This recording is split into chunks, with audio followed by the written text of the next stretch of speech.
I'll now read the open public meeting statement. The New Jersey Open Public Meetings Law was enacted to ensure the right of the public to have advance notice of and to attend any meetings of public bodies at which their interests may be discussed or acted upon. In accordance with this provision of this act, the Hammonton Board of Education has caused notice of this meeting to be published by having the date, time, purpose, and place therefore published in the Gazette on January 15, 2020, and mailed to the press of Atlantic City and posted on authorized premises. We'll have a roll call, please. Okay, everyone unmute. Mr. Atanasi is absent. He is excused this evening. He's at his district for a graduation. Thank you. Mrs. Bernardo?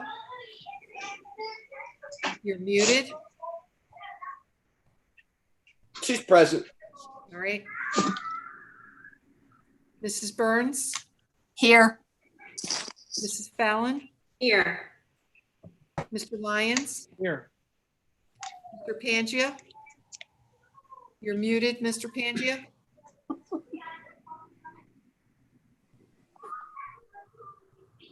It's on the bottom. Okay. Right. You're here. Mr. Pangia is present. He gave Okay, us a sign thank you. that he's here. Mr. Palea? Here. Mr. Scipione? Here. Mr. Thomas is absent. Mr. Mento? Present. Okay.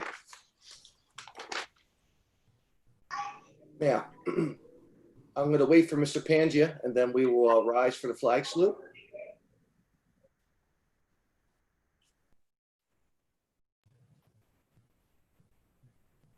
Okay, let us rise for the flag salute. I pledge allegiance to the flag of the United States of America and to the republic for which it stands, one nation, under God, indivisible, with liberty and justice for all.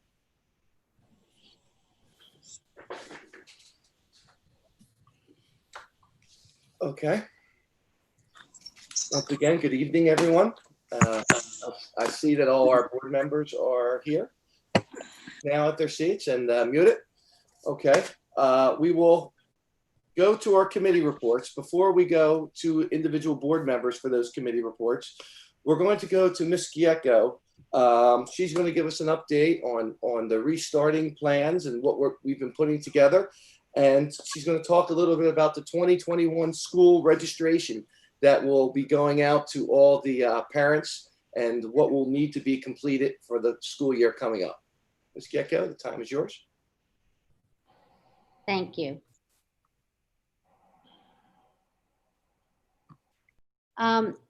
Basically, what we're going to talk about today is the road back. And that's the document, that the Restart and Recovery Plan for Education that was released on June 26th of 2020. And within that document, there's 4 guiding principles: conditions for learning, leadership and planning, policy and funding, and continuity of learning. It's 104 pages of regulations and established standards that all districts have to come up with the plan in order to begin our 2020-2021 school year. So these plans must adhere to these minimum standards, and they must include an in-person component for instruction, as well as the ability to convert to remote learning if a health emergency is declared. So our mission is to develop a reopening plan that provides an educational program to meet the needs of our students academically, socially, and mentally, while ensuring the health and safety of students and staff.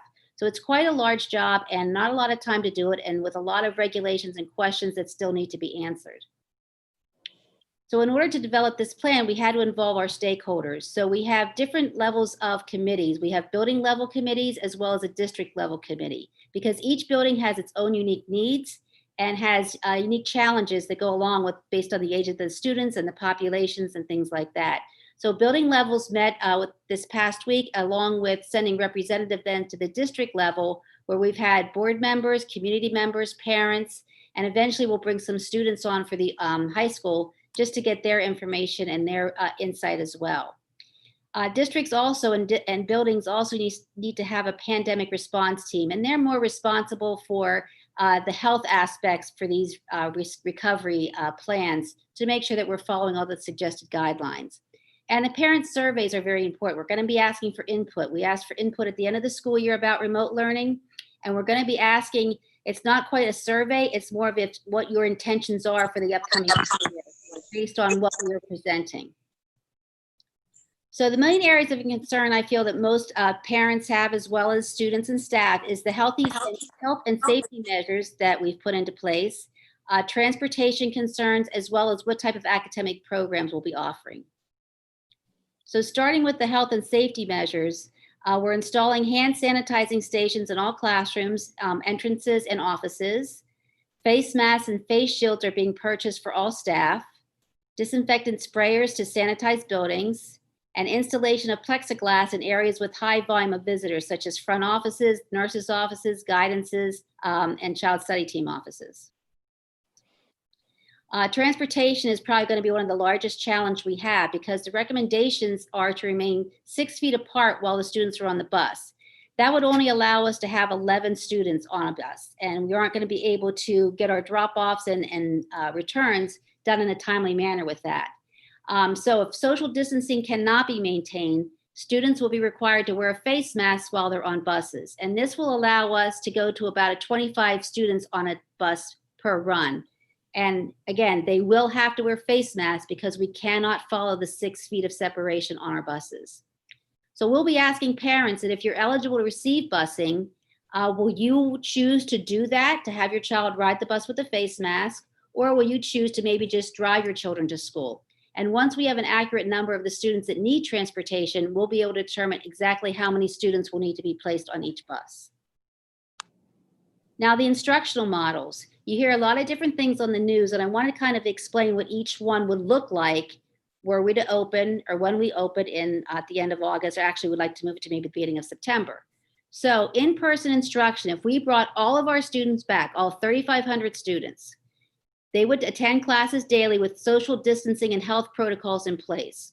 So since we would not be able to maintain 6 feet of separation because we'd have that many students in the building, students would have to wear their face masks at all times when they could not be separated 6 feet. And again, due to our class sizes, that would mean that all students and staff would need to wear their masks for the majority of the day. Remote virtual instruction would be students receive instruction remotely through interactive pre-recorded video lessons and live meetings using various platforms such as Google Meet and Zoom. This is not the same remote learning that we had in the spring. The spring was under extraordinary conditions where we closed in a day. We had no devices available and things like that. We had to go from paper copies to computers. We are putting a lot of different measures into place so that we will have true lessons, recorded lessons, as well as interactive classrooms, so that the remote learning looks more like a regular classroom setting as opposed to just having students do things posted in the Google Classroom. Now, if we can't get all the students in safely, the state is suggesting you develop a hybrid model. And the hybrid model that we would be able to implement here would be that students would be separated into 2 cohorts, and they would receive 2 days of in-person instruction and 3 days of virtual instruction. This would allow class sizes to be reduced by 50% and enable students to remove face coverings while they're in the classrooms as social distancing requirements would be achieved. Staff, however, will be required to wear face coverings at all times. With the split of the students into 2 groups, families would have the same schedule so that you can have more of a schedule within your homes. Students would alternate following an A-B schedule. Students in cohort A would attend in person on Mondays and Thursdays and virtually on Tuesday, Wednesdays, and Fridays.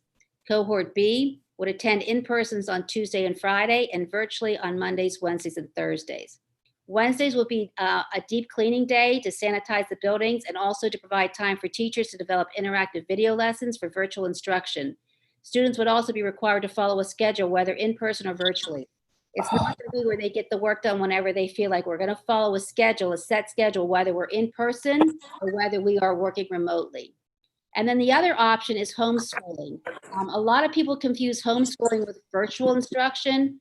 Homeschooling means the parent is taking total responsibility for their child's education, which means you're not going to be following the Hammonton curriculum, and you would need to disenroll your child and take care of the educational program on your own.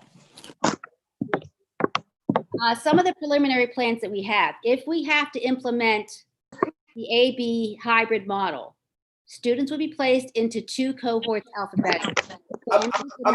I'm sorry to interrupt you, Robin. Yes. Mrs. Bernada, could you please mute your phone? You're coming on your volume on top of Mrs. Gecko. I have it too loud. No, just hit mute.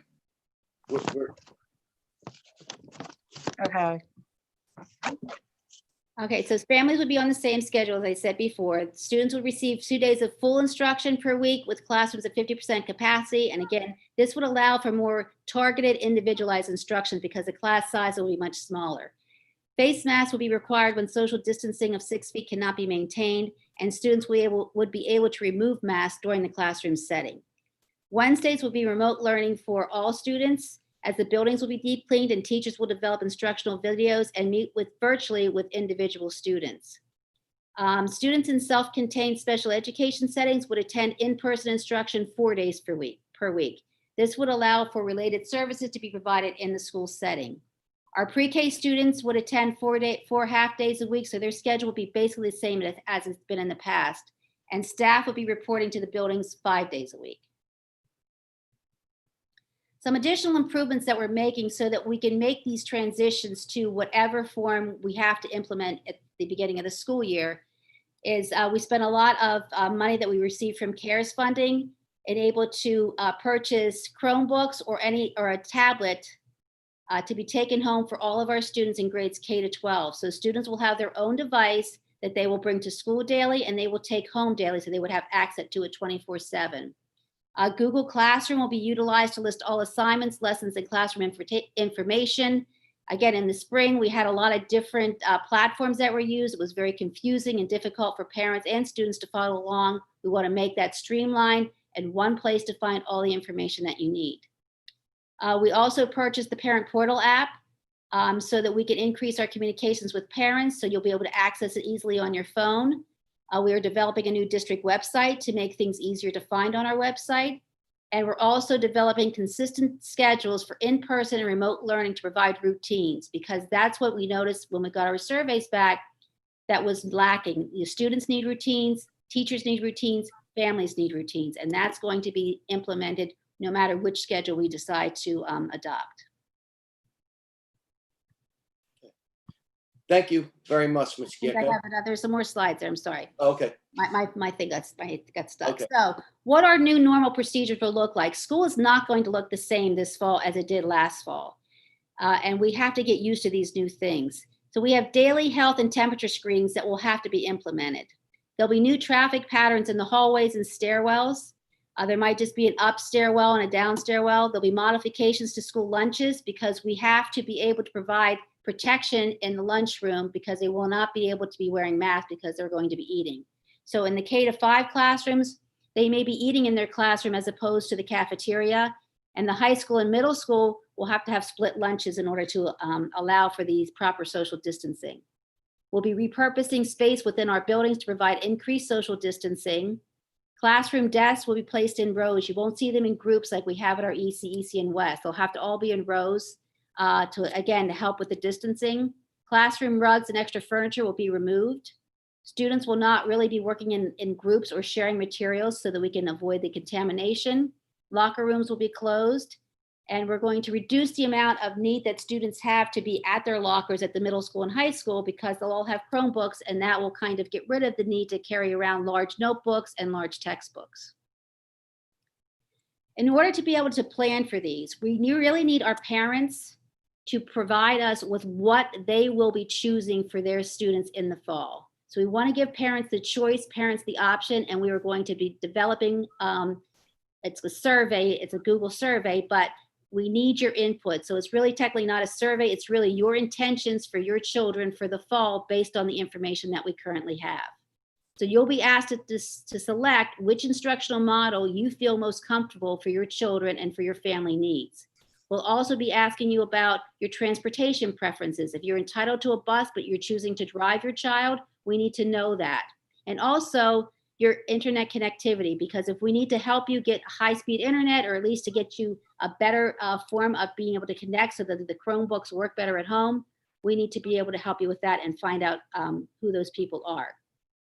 We will make this survey available on the district website and our district and school Facebook pages. It will be posted beginning July 13th, and we'd like to have everything done by the 17th because time is of the essence at this point. We'll also be sending a letter home, so if people would rather do a paper copy, all you have to do is send it back to the schools. But we want to get everyone's input because the more information we have, the better we'll be able to determine which model we can implement safely for our students and staff. Now, the questions, I just kind of wanted to review some of these with you. If we decide that because of the numbers of wherever the existing conditions are, within the state, and we have to implement the hybrid schedule with the AB, which option would you choose? Would you choose to have your children attend the hybrid, where they would come 2 days in person, 3 days virtually? And again, have to understand that there'd be masks involved, social distancing, and daily screenings.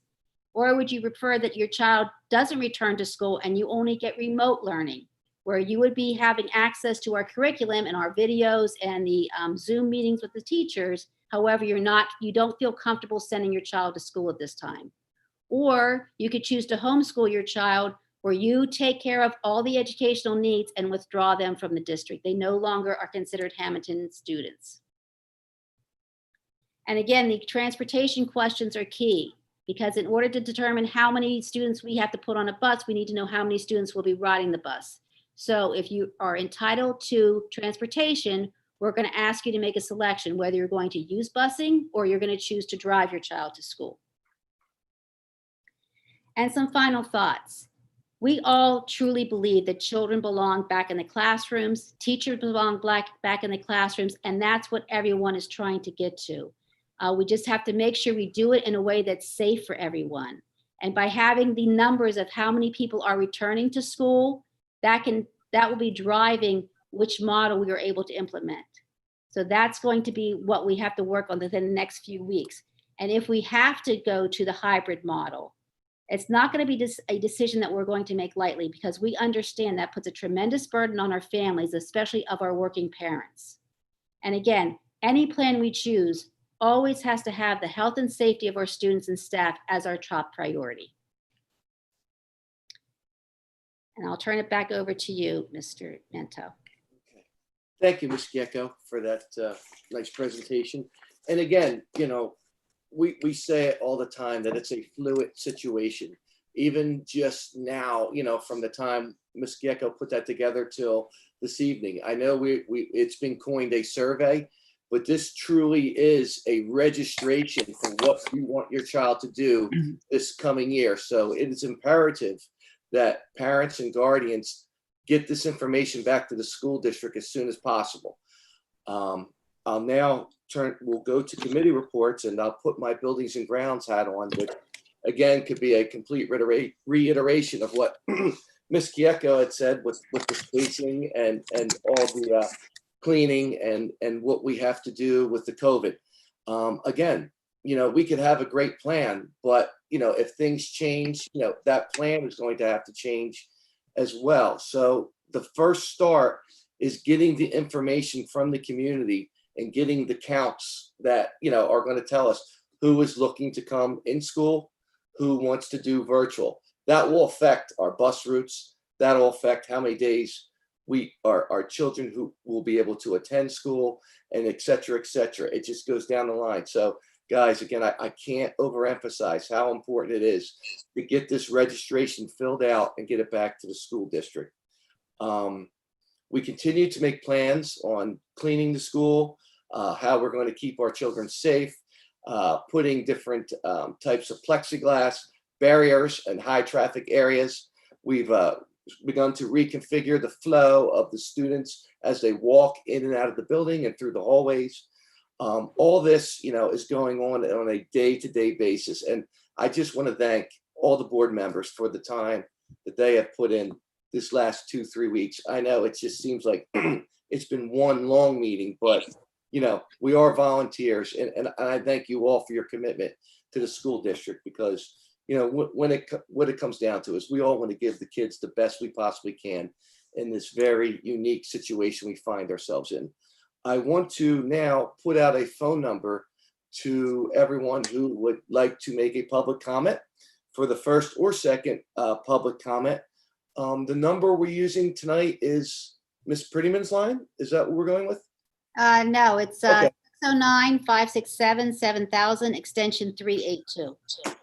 Yes, this is an opportunity. You can call in and give your question to Miss Leonard, or when we actually go to it, we could field a couple questions. But for time reasons, we're going to keep these lines open during committee reports, and we will field all the questions that you may have for the board at this time. And again, this is the first of two opportunities from anyone wishing to speak to the board to be heard.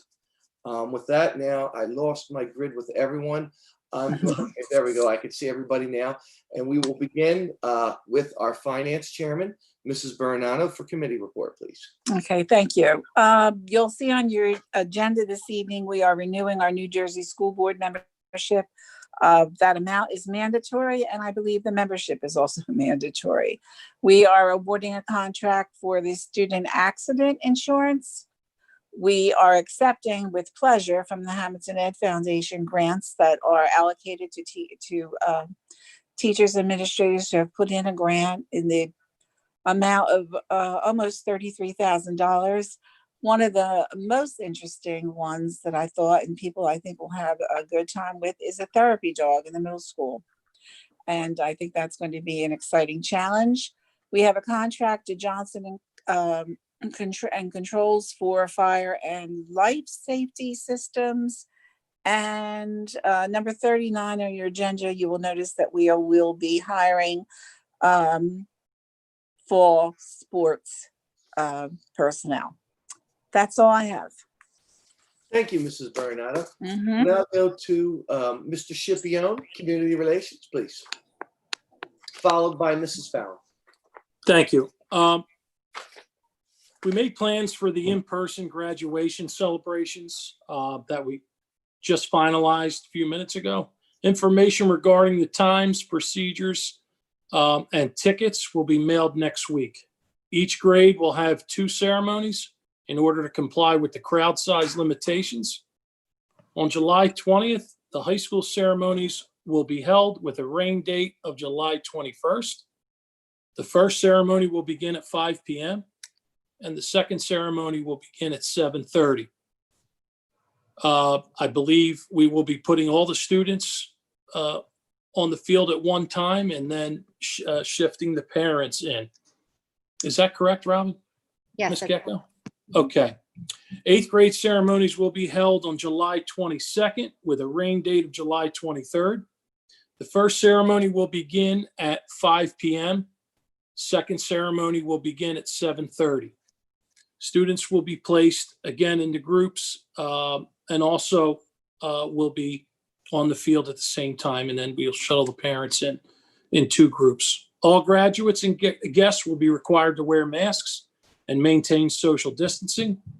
Students will receive masks when they arrive. Bleachers will be marked for social distancing purposes. Although these will not be our normal ceremonies, it is hoped that students will receive the closure that is so important as they move on to the next level. Again, the surveys that you're going to receive either online or via the mail are very, very important. We really need that information.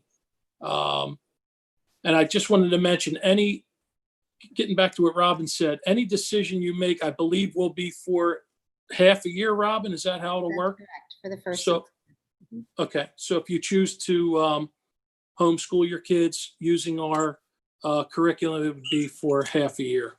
And that's my report. Thank you, Mr. Scipione. And just to clarify, for the semester, that is, more importantly, if you were decided to go virtual, you would have to go for the entire semester.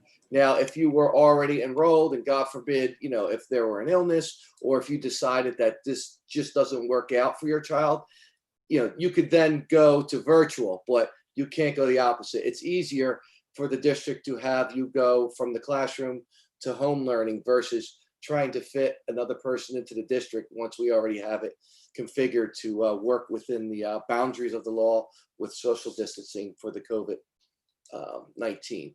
We'll now go to Mrs. Fallon, followed by Mr. Pelea. Ms. Fallon, please. Yes, thank you. Of course, there's no official report from the negotiations committee, but I just wanted to thank Mrs. Kieko because she's been meeting with committees morning, noon, and night, comprised of other county superintendents, building principals, teachers, staff, parents. She's had multiple meetings, small committee meetings with all of us board members. And throughout this process, she's remained steadfast that the health and safety of our students and staff are the #1 priority. And I have confidence in her ability to lead us into this upcoming school year. And I support the preliminary plans that she set forth. In this situation, no plan is perfect, especially in these uncertain times. But it's my hope that the parents will find a plan that is right for their children moving forward. So thank you. Thank you, Ms. Fallon. We'll now go to Mr. Pelea. Thank you, sir. The safety committee's been involved in many of the other committees we've been meeting, as Ms. Fallon and Mr. Mento said, nonstop. There is no perfect plan. We're working on it. We're keeping everybody's health and safety in our interest. It's tough times we live in, and we're going to get through it, folks. There's going to be a lot of different traffic patterns at the schools. There's going to be a lot of different, every child will have a Chromebook. So if we do have to close the schools, everybody will be able to do remote learning and within an instance. So, we're trying, we want your input. If you haven't, it's very important. These registrations have to get filled out. They're your children. So you have to tell us what you want for your children. And that's all I have tonight. Thank you, Mr. Pelea. We'll now go to Mr. Lyons, followed by Mrs. Burns. Mr. Lyons? I don't have a committee report, but just a brief comment. And I certainly echo all the sentiments of the rest of the board and the administration.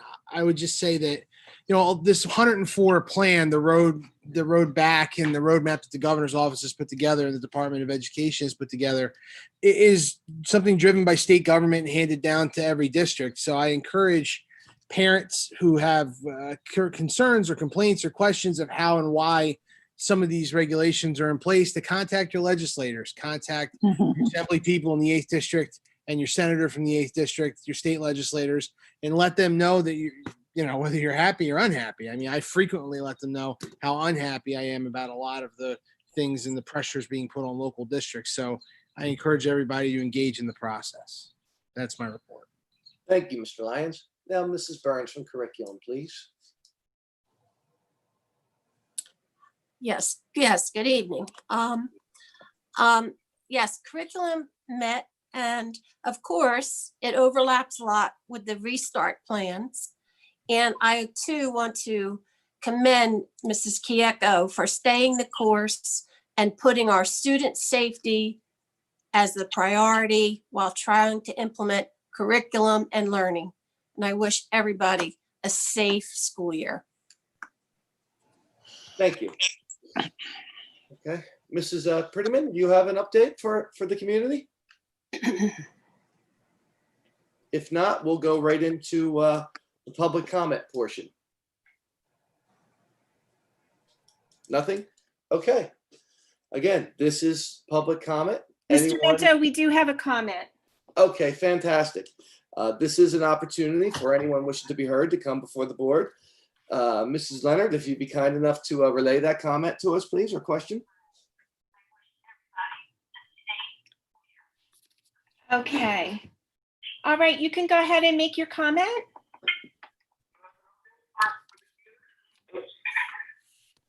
Please state your name for the record and then your comment or question. Can you turn down a little bit your television? I'm sorry. Okay, do you want to go ahead and give your name and you can address the board? I'm not matching up with what's going on. Yeah, No. you can't watch it on television. You have to turn your TV off. There's a delay, ma'am. Just Yeah. Hello? Okay, Miss Leonard, why don't you get her question and give that to the board? And her name and address. Yes, please. All right. I'm sorry, I couldn't get on. Okay. My name is Tina Peel. Can you hear me? This is not. Yeah. Ms. Peel. Okay, Miss Leonard, I believe, is muted at this point, so we wouldn't be able to hear her. Moving forward, we're going to have the caller relay the question to Mrs. Leonard, and then she'll give it to the board. It's just too much with the delay and trying to watch and listen to yourself on television. It's just not going to work out. We'll give it a couple minutes. Again, this was just the first of 2 opportunities from anyone in the public wishing to be heard. Speak to the board directly. Mr. Mento, Yes, Miss Leonard. the question from that was from Ms. Gina Peel at 610 Oak Road. She just wanted to let the board know that she's uncomfortable sending her child to school in the current situation. Mhm. That is Mrs. Peel. That is very understandable, and that is why we have continued to work on a plan that will make everyone comfortable on how we will educate their child or children moving forward, dealing with the novel coronavirus. Again, like stated earlier in the meeting, you will receive a 2021 registration form in the meeting, in the mail, or via webpage.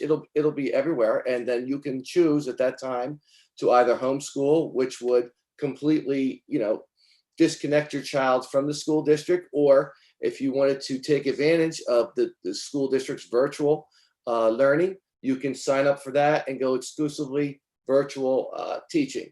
So that is your options if you're uncomfortable. And I believe in my heart, you're not the only person who is a little reluctant right now. And that's why we have been working on the 3 options to make sure that everyone gets what they want and are comfortable with that. Ms. Kieka, would you like to add anything? No, and again, that's why we want to put these plans in place so that we know, and getting the numbers of people that would rather take advantage of the remote learning is key to us being able to decide how we can meet the needs of all of our families, which is what we want to do, is just try to meet their needs. And again, making sure we have a sound educational program that's also safe. So that those are our guiding tenets, and that's what we're going to be following as we move forward and as the information changes, because we could be changing with the numbers we're allowed to have in the classroom or outside and things like that. So it's a moving target, and we just have to be prepared. And that's why basically every school district is having an in-person plan, a hybrid plan, and a total remote plan, because those are the 3 things that will probably happen throughout this next school year. Thank you. Ms. Leonard, do you have another question or comment from the public for this portion? I do not at this time. Okay, seeing there is no more, we will close the first portion of the public comment, and we'll now move into the business portion of the meeting. I would entertain a motion for items 1, finance items 1 through 31. So moved. Thank you. Mrs. Burns, was that seconded by Ms. Fallon? Yes, second. Yes, okay, seconded by Ms. Fallon. Is there discussion? Roll call, please. Mrs. Bernardo, Yes. Mrs. Burns, Yes. Mrs. Fallon, Yes. Mr. Lyons. Yes, with an abstention on 7 and 8. Yeah. Mr. Pangia, is he still with us? I believe he's not on the line anymore. Okay, thank you. Mr. Palea, Yes. Mr. Shipion, Yes. Mr. Mento. Yes, motion's carry. We'll now take personnel items 32 through 40. I do have to read number 39 into the record. There's a slight variation in what you would be seeing on your agenda at home. Oh my, did the wrong one. Sorry, so many glasses. Resolved that the Hammonton Board of Education approve the following personnel for high school fall coaching stipends for the 2021 school year as per attached, conditioned upon a fall season, and they actually go through and perform the duties and jobs required for those positions. So we'll now take a motion for items 32 through 40. Is there a motion, please? So moved. Is there a second? Second. Seconded by Mrs. Bernata. Is there a discussion? Roll call, please. Mrs. Bernardo, Yes. Mrs. Burns, Yes. Mrs. Fallon, Yes. Mr. Lyons, Yes. Mr. Palea, Yes. Shipion, Yes. Mr. Mento. Yes, motion's carried. We'll now take programs miscellaneous, items 41 through 48. Is there a motion, please? So moved. Mrs. Bernata, is there a second? Second. Seconded by Mr. Shipion. Discussion. Roll call, please. Mrs. Bernardo, Yes. Mrs. Burns, Yes. Mrs. Fallon, Yes. Mr. Lyons, Yes. Mr. Palea, Yes. Mr. Shipion, Yes. Mr. Mento. Yes, motion's carried. We'll now move to the addendum. There are 3 resolutions that I will read into the record for those of you who do not have the addendum. It did come out this afternoon. Also, as a reminder, as you see on your screen here, we will open up the lines again for the second portion of the public comment. For anyone wishing to be heard, now is your opportunity to call in with a question for the board. And we will take, I will read in the next 3 items from the addendum. Number 49, resolved that the Hammonton Board of Education ratify the payment of summer 2020 hours for the following Title I counselor as per attached. Item 50, resolved that the Hammonton Board of Education ratify the following child study team personnel to complete services for students receiving or requesting special education services for summer 2020 as per attached. And item number 51, resolved that the Hammonton Board of Education approve the following personnel pending receipt of all necessary paperwork, substitute pay schedule approved by the board December 10, 2015. And we have a number of substitutes there. Is there a motion, please? Motion. Mrs. Burns, is there a second? Second. Seconded by Mrs. Bernardo. Discussion? Roll call, please. Bernardo, Yes. Mrs. Burns, Yes. Mrs. Fallon, Yes. Mr. Lyons, Yes. Mr. Palea, Yes. Mr. Shipion, Yes. Mr. Mento. Yes. Motion's carried. We'll now move to the second portion of the public comment.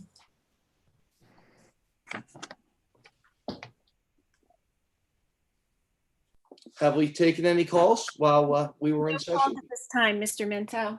Okay, we'll give them a couple minutes. I know this is, an important time and there might be some questions for the upcoming school year. While we're waiting, I'll just briefly touch upon the St. Joe situation. As you know, we've been working with our attorneys and reaching out to the diocese and the church and really at a fevered pitch for a public entity.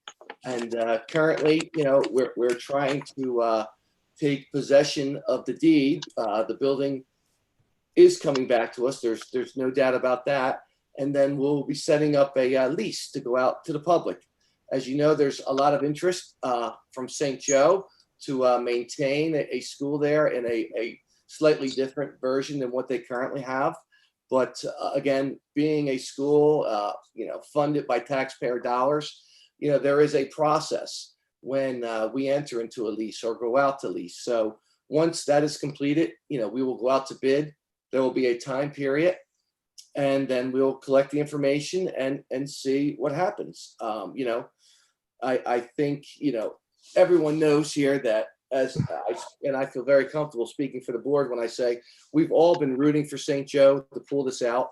I really feel personally that the diocese could have done them a little bit better, but now that they find themselves in a very tough situation, we at the board here wanted to do whatever we could for them to help. But at the same time, you have to realize we are in a very different time, and We have a new building that obviously, to staff it is an entirely different, topic. You're talking millions and millions of dollars. But if it were to come to a time where we have to continue this social distancing and to get back to some normalcy, and with the proper funding from either the federal government or the state government, we ourselves might be able to utilize that building if it weren't to come to fruition with St. Joe. So there's a lot of potential there.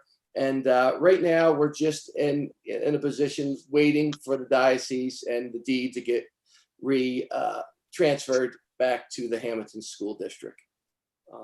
Have we received any comments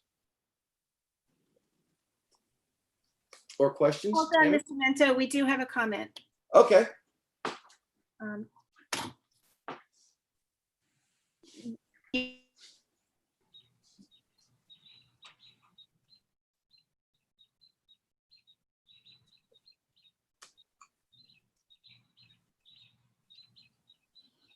The birds sound very happy. They are chirping. All right, I'll go on mute.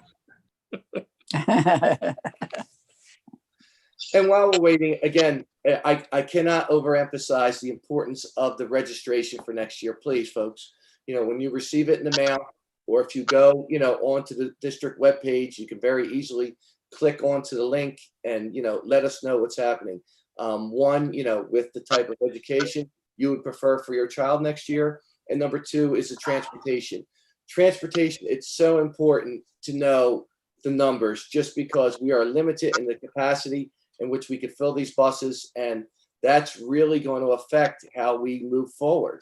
And once we get those numbers, I mean, there is a potential, if you have a 35-40%, of the student body decides to go remote learning, we can bring these kids in almost full time, maybe 4 or 5 days a week. So it's very important that you guys get back to us. Ms. Leonard, question, please. Yes, Mr. Mento, the call was from Ms. Erin Husta. She is at 308 South 2nd Street. And her comment is that she hopes that the board is considering more education outdoors as we come back to school. And she's also hoping that students who choose to do the virtual work, that not all of that will be on screen and on the computer, that some more of it will be reading and writing, not on the screen, not on the computer. Well, I'll turn the educational portion of that question over to Ms. Giecko, but I will say our discussions have been in buildings and grounds is to utilize the outdoors as much as possible. I mean, if you look at the calendar, we can probably take advantage of the outdoors maybe 2/3 of the school year. So whenever possible, we're going to try to get those kids outside when we can.